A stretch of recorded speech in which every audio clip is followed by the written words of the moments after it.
اللہ اکبر اللہ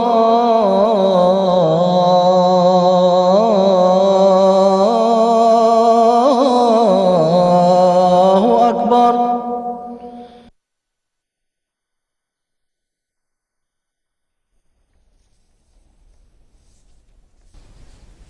اعوذ باللہ من الشیطان الرجیم، بسم اللہ الرحمن الرحیم۔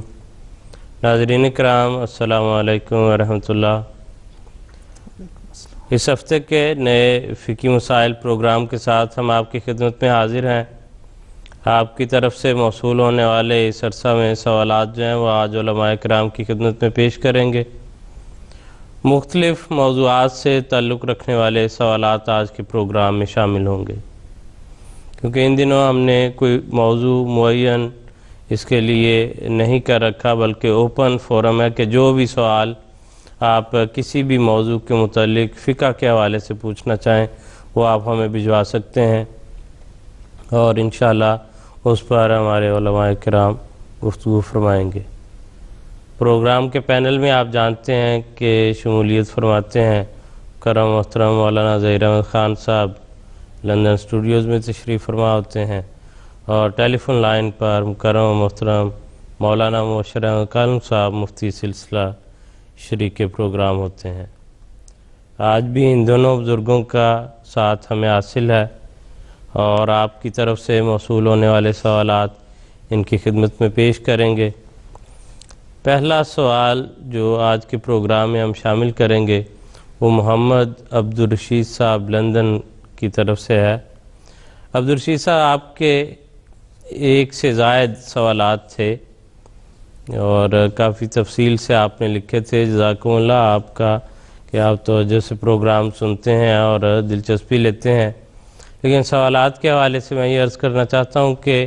اس میں کئی ایک سوالات ایسے تھے جن کا براہ راست فقہ سے اس طرح کوئی جو ہے وہ تعلق نہیں بنتا، وہ تبلیغی نوعیت کے یا اور جو ہیں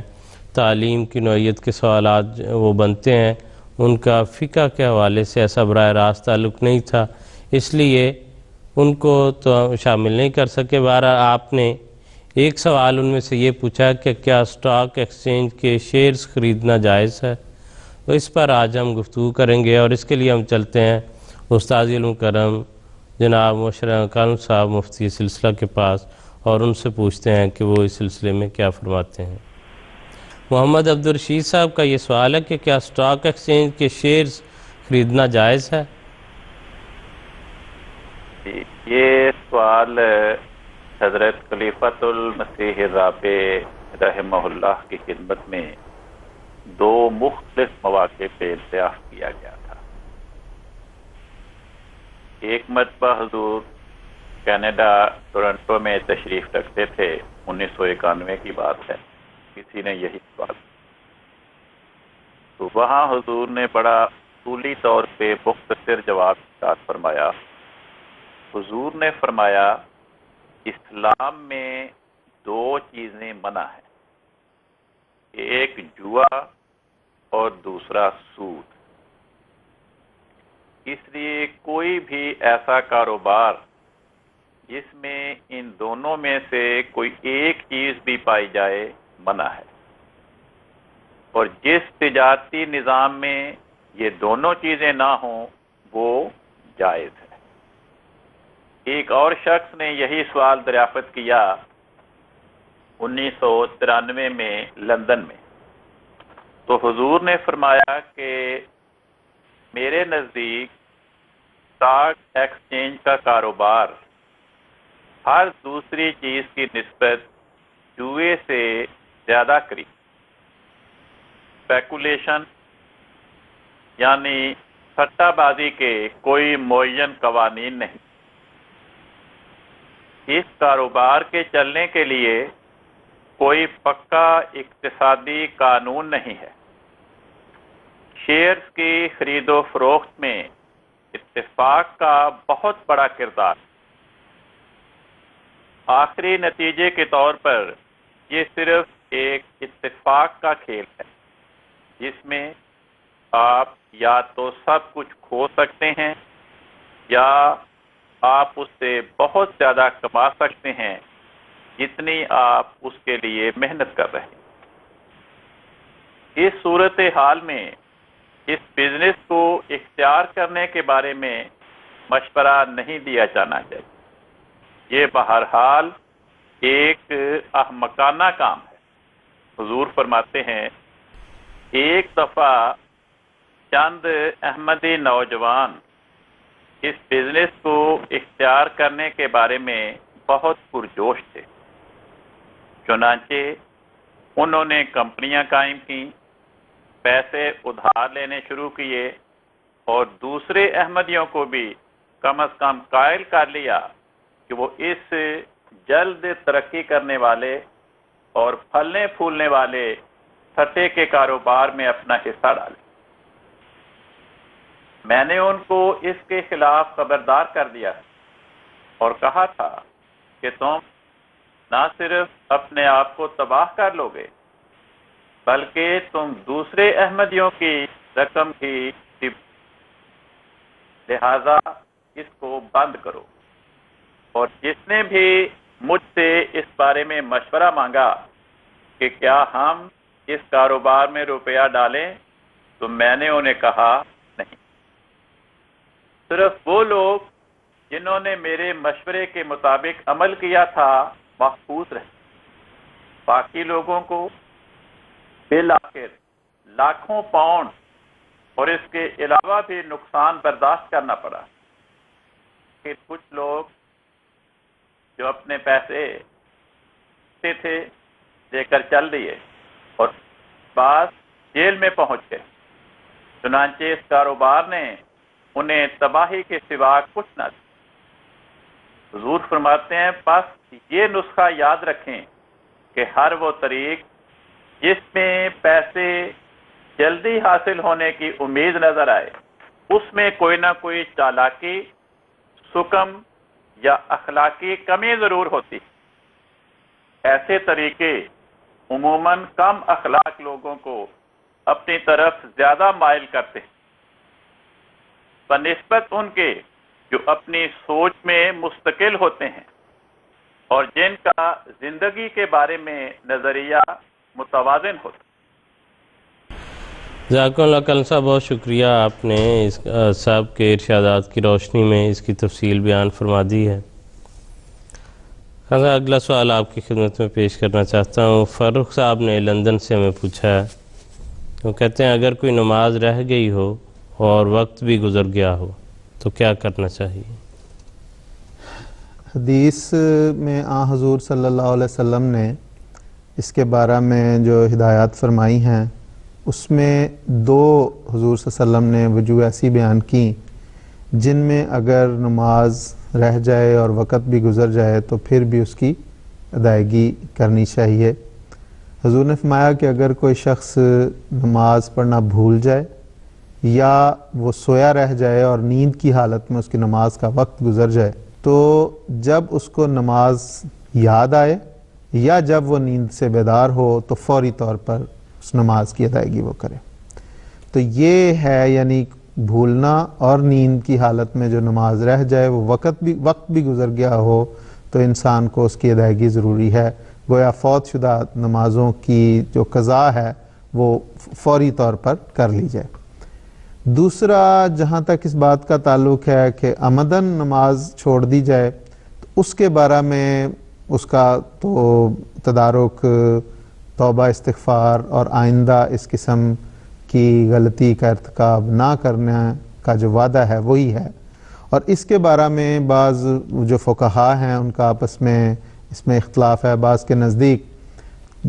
جو جان بوجھ کے نماز چھوڑتا ہے وہ حضور صلی اللہ علیہ وسلم نے فرمایا کہ من ترک الصلاۃ متعمدا فقط کفر، تو وہ بہت بڑا گناہ ہے، اس کا گناہ کا ارتکاب کرتا ہے۔ تو اس کا تدارک جیسا میں نے عرض کی کہ وہ توبہ استغفار ہی بتاتے ہیں۔ لیکن ایک گروہ جو ہے ان کے نزدیک یہ ہے کہ وہ اس کی ادائیگی کر لینی چاہیے، اور وہ کہتے ہیں کہ یہ دراصل اللہ تعالیٰ کا قرض ہے جو انسان پہ ہے، اور اللہ تعالیٰ زیادہ حقدار ہے کہ اس کے قرض کی ادائیگی کی جائے، اس لیے اگر وہ جان بوجھ کے بھی اس نے چھوڑی ہے تو اگر اس کو اس پہ توجہ ہوئی، اس کے ضمیر نے اسے ملامت کی اور وہ وقت گزرنے کے بعد بھی نماز کی ادائیگی کرنا چاہتا ہے تو وہ کر سکتا ہے۔ اس بارے میں اگرچہ براہ راست اس سے تو تعلق نہیں، لیکن حضرت مسیح موعود علیہ السلام کی خدمت میں قضائے عمری کے متعلق دریافت کیا گیا، حضور کی خدمت میں عرض کی گئی کہ حضور یہ جو پڑھتے ہیں یہ جائز ہے یا نہیں؟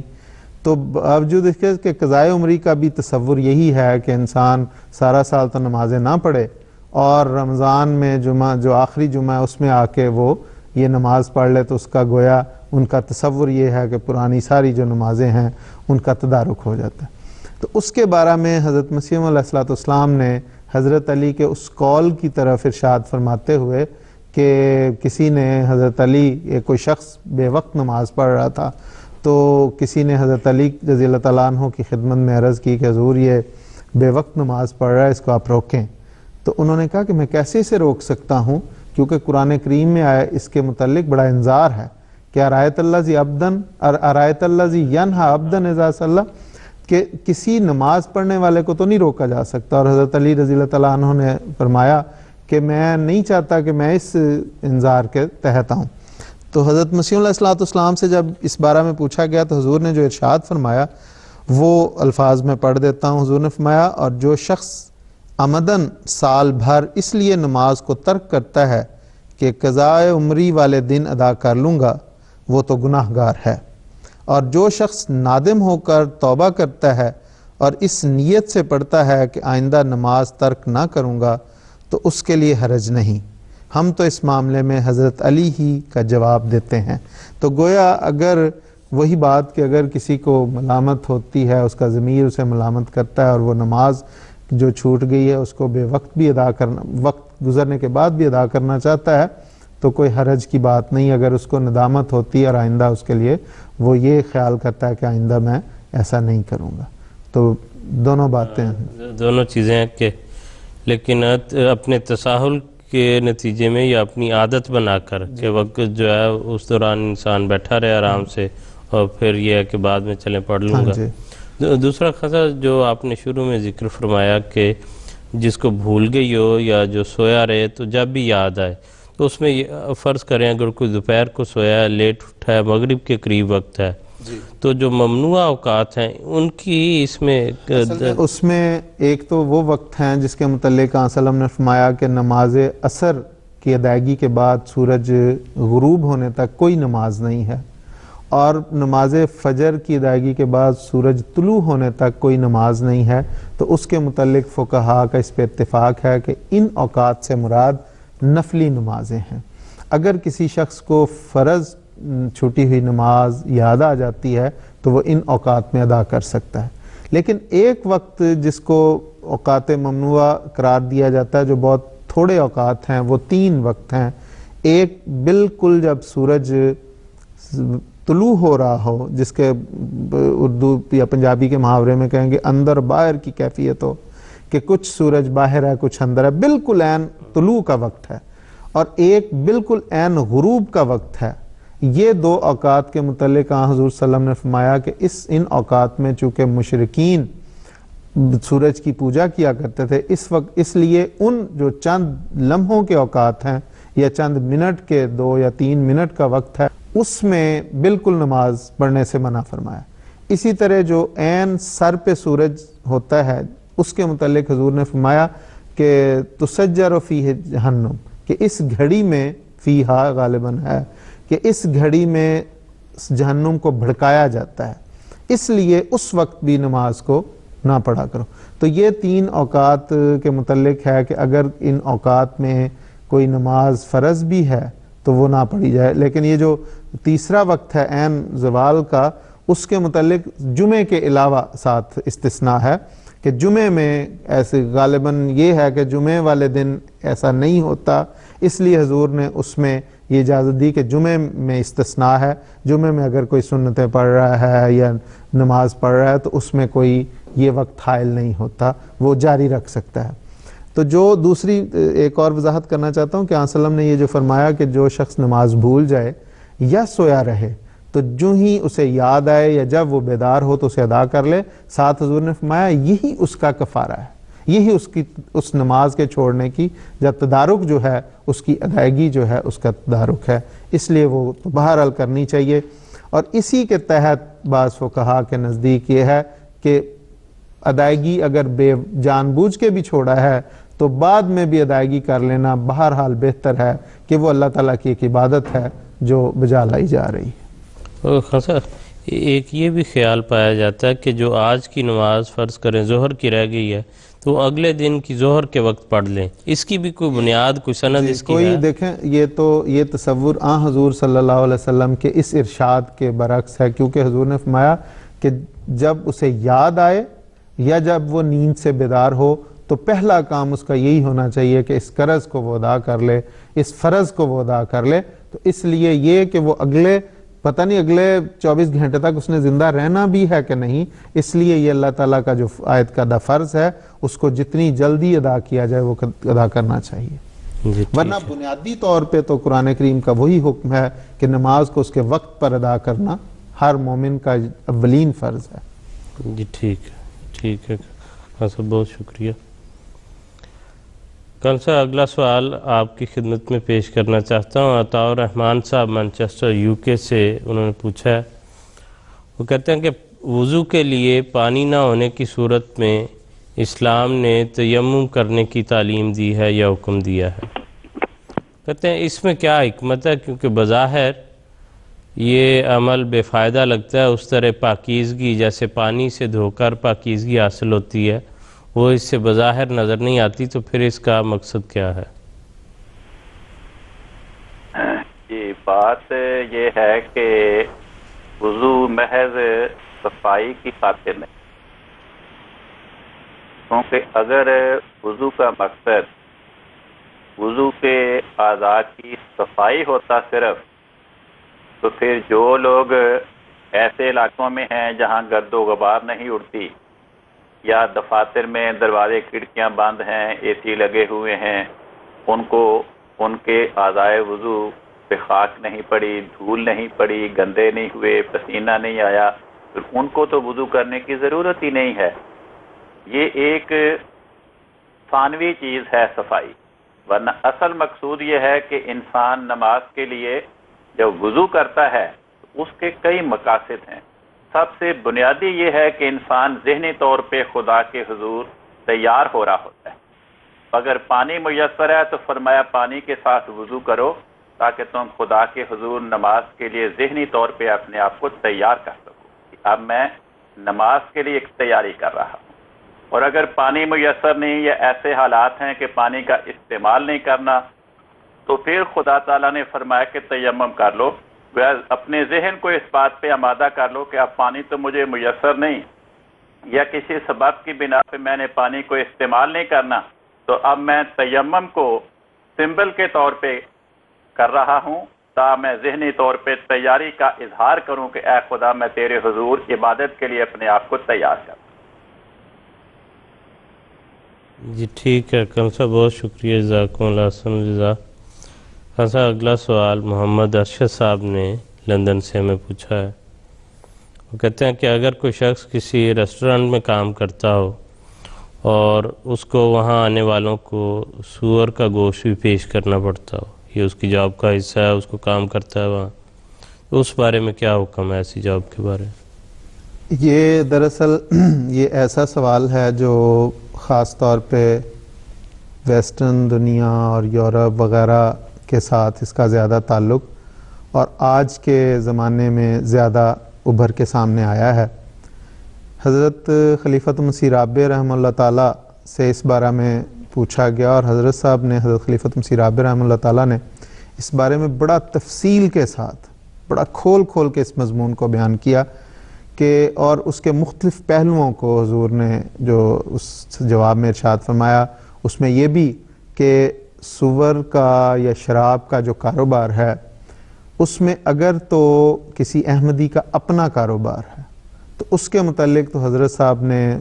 بڑے دو ٹوک الفاظ میں یہ وضاحت فرمائی کہ وہ بالکل ناجائز ہے اور اسے فوری طور پہ بند کر دینا چاہیے. اور اگر وہ بند نہیں ہوگا تو جماعت اس کے خلاف تعزیری کارروائی کر سکتی ہے، کیونکہ یہ ایک حرام کاروبار ہے جس کو اگر کوئی احمدی کا اپنا بزنس ہے تو اسے فوری بند کرنا چاہیے۔ دوسرا حضور نے فرمایا کہ دوسرا یہ ہے اس کا پہلو کہ جس میں بعض احمدی لوگ ایسی جگہوں پہ کام کرتے ہیں جس میں یہ کام ہوتا ہے، اور اس میں حضور نے فرمایا کہ اس کے بھی آگے دو پہلو ہیں۔ ایک وہ کہ وہ انتظامیہ میں ہیں، اس ریسٹوران میں انتظامیہ میں کام کرتے ہیں یا پیچھے آفس میں کام کر رہے ہیں، اس کے متعلق حضور نے فرمایا کہ ایسے نوجوانوں کو یا ایسے احمدیوں کو اس سے بھی اگر وہ ہم یہ کہیں کہ فوری طور پہ چھوڑ دیا جائے تو بڑا مشکل ہوگا، اور کئی ایسے اور بھی شعبے نکلیں گے جن میں یہ سوال اٹھے گا۔ مثال کے طور پہ حضور نے فرمایا کہ جو سود ہے یہ کئی بینک کرتے ہیں، کئی ادارے کرتے ہیں، تو ان اداروں میں احمدی کام کرتے ہیں لیکن وہ نہ سود دیتے ہیں نہ لیتے ہیں، لیکن اس میں کام وہ کرتے ہیں۔ تو اس کے لیے حضرت خلیفۃ مسیح رابع رحمہ اللہ تعالیٰ نے حضور صلی اللہ علیہ وسلم کی اس حدیث کا ارشاد فرماتے ہوئے، اس حدیث کو بیان کرتے ہوئے کہ حضور صلی اللہ علیہ وسلم نے فرمایا کہ جب دجال کا وقت ہوگا تو اس وقت جو یہ دجالی دھواں ہے، سود کا دھواں ہے، وہ بھی بندوں تک پہنچے گا، لوگ اس سے بچنے کی کوشش کریں گے لیکن اس کے دھوئیں سے نہیں بچ سکیں گے۔ تو حضور نے فرمایا یہ دراصل وہ دھواں ہے جو پہنچ رہا ہے، اور گویا اس میں ایک لحاظ سے حضور صلی اللہ علیہ وسلم نے یہ آئندہ کے لیے پیشگوئی کر دی تھی کہ ایسا ہوگا۔ تو حضور نے فرمایا کہ ایسے جگہوں سے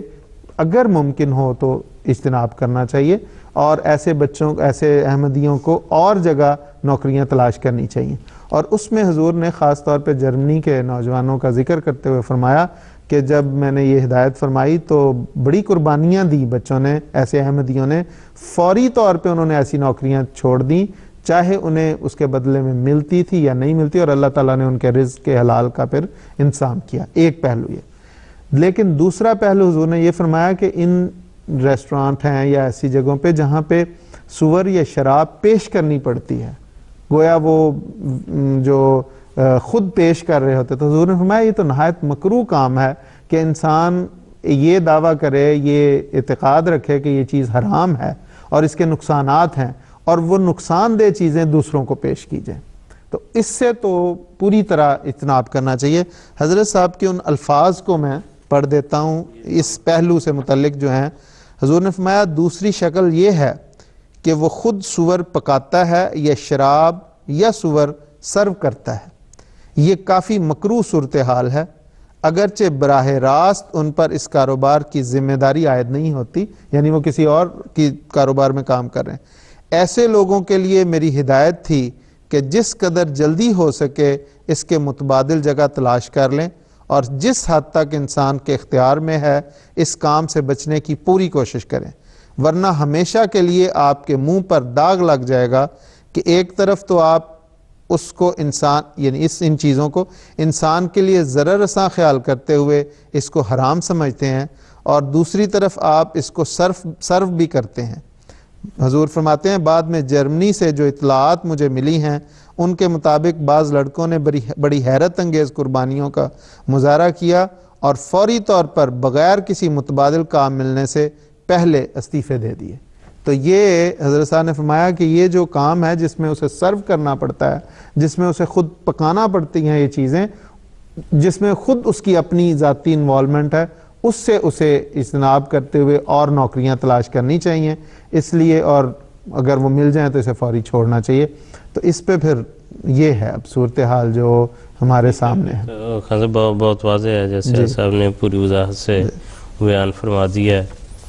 کہ انسان کو اچھی، اور اگر انسان نیک نیتی کے ساتھ اچھی جو ہے کوشش اور خواہش کے ساتھ چھوڑ دے تو اللہ تعالیٰ اس کو متبادل انتظام بھی ضرور فرما دیتا ہے۔ کل سے اگلا سوال آپ کی خدمت میں پیش کرنا چاہتا ہوں۔ بابر نوید صاحب گکھڑ منڈی لاہور سے، گجرانوالا سے، انہوں نے یہ سوال پوچھا ہے۔ وہ کہتے ہیں کہ لائف انشورنس یا گاڑی یا گھڑی اور اسی طرح کی دیگر قیمتی اشیاء کی انشورنس کروانا جائز ہے؟ بات یہ ہے کہ اسلام نے مالی معاملات میں، کاروبار میں دو کو ممنوع قرار دیا ہے، ایک سود، دوسرے جوا۔ تو جس معاہدے میں بھی، جس کاروبار میں بھی ان دونوں میں سے کوئی پایا جائے گا وہ قرار پائے۔ اگر کوئی انشورنس کی ایسی اسکیم ہے جس میں انشورنس کرانے والا پالیسی ہولڈر کمپنی کے ساتھ یہ معاہدہ کر لے کہ وہ صرف اپنی جمع شدہ رقم وصول کرے گا اور اس پر سود نہیں لے گا، تو ایسی انشورنس کروانے میں یعنی اگر نفع اور نقصان میں شراکت کی شرط ہو، لیکن اگر نفع اور نقصان میں شراکت کی شرط نہ ہو تو پھر وہ ناجائز ہے۔ البتہ بعض حکومتی محکمے ایسے ہیں کہ بعض چیزوں کے بارے میں انشورنس کروانی قانوناً لازمی ہوتی ہے، تو پھر وہاں پہ انسان کی مجبوری ہے کہ ملکی قانون کی پابندی کرتے ہوئے اس کو وہ انشورنس کروانی پڑتی ہے، تو اس صورت میں جائز ہے۔ لیکن جن معاملات میں، جن علاقوں میں انسان کو اختیار ہو خواہ انشورنس کروائے یا نہ کروائے، تو وہاں اسے انشورنس نہیں کروانی چاہیے۔ جی ٹھیک ہے، کل صاحب بہت شکریہ، جزاکم اللہ احسن الجزا۔ ناظرین کرام، اس کے ساتھ جو ہے ہم پروگرام کے اختتام کو پہنچ رہے ہیں۔ مزید سوالات پر اس وقت ہم گفتگو نہیں کر سکیں گے، اگلے ہفتے کے پروگرام میں انشاءاللہ جو بقیہ سوالات ہیں ان پر گفتگو کریں گے۔ عبدالرشید صاحب نے کینیڈا سے ان کی میل موصول ہوئی تھی، انہوں نے یہ پوچھا تھا کہ میں یوٹیوب پر کس طرح آپ کے پروگرام دیکھے جا سکتے ہیں۔ تو اس سلسلے میں تمام ناظرین کے لیے یہ میں بتاتا چلوں کہ ایک بہت آسان طریق یہ ہے کہ جماعت کی جو آفیشیل ویب سائٹ ہے www.alislam.org، اس پر اگر ایڈریس بار میں آپ www.alislam.org/فقہ لکھ کر ٹائپ کریں اور اس کو کلک کریں تو وہ آپ کو سیدھا فقہ کے جو پروگرام ہیں ہمارے اس پیج پر لے جائے گا، اور نمبر وار جو ہے آپ ان پروگراموں کو دیکھ سکتے ہیں۔ اس میں ہمارے کافی ایسے پروگرام ہیں جن کے ساتھ انگلش ٹرانسلیشن بھی اویلیبل ہے، اس سے بھی ایسے دوست جو انگلش میں زیادہ بہتری سے یا زیادہ آسانی سے سمجھ سکتے ہیں، فالو کر سکتے ہیں، وہ بھی اس سے استفادہ کر سکتے ہیں، اور باقی لوگ جو ہیں ان کے لیے بھی۔ اور ایک اور فائدہ مند چیز یہ ہے کہ اس کے لیے کام کرنے والے لوگوں نے محنت سے جو ہے اس کی ٹائم لائن جو ہے پروگرام کی، یعنی جس وقت پر اگر پروگرام کا دورانی آدھا گھنٹہ ہے تو اگر جو سوال خاص طور پر آپ سننا چاہتے ہیں کسی موضوع سے متعلق، وہ ہو سکتا ہے پروگرام کے 10ویں منٹ پر جا کر شروع ہو، تو آپ کو اس کے نیچے سارے سوالات لکھے ہوئے مل جائیں گے کہ کون سا سوال کس وقت پر پوچھا گیا ہے اور اس کا جواب دیا گیا ہے۔ تو وہاں سے آپ سلیکٹڈ سوالات اگر آپ کسی خاص موضوع پر بات سننا چاہ رہے ہوں تو وہ بھی آپ حاصل کر سکیں گے اور اس سے استفادہ کر سکتے ہیں۔ اجازت دیجیے، اگلے ہفتے انشاءاللہ پھر ملاقات ہوگی۔ السلام علیکم ورحمۃ اللہ وبرکاتہ۔ اللہ اکبر، اللہ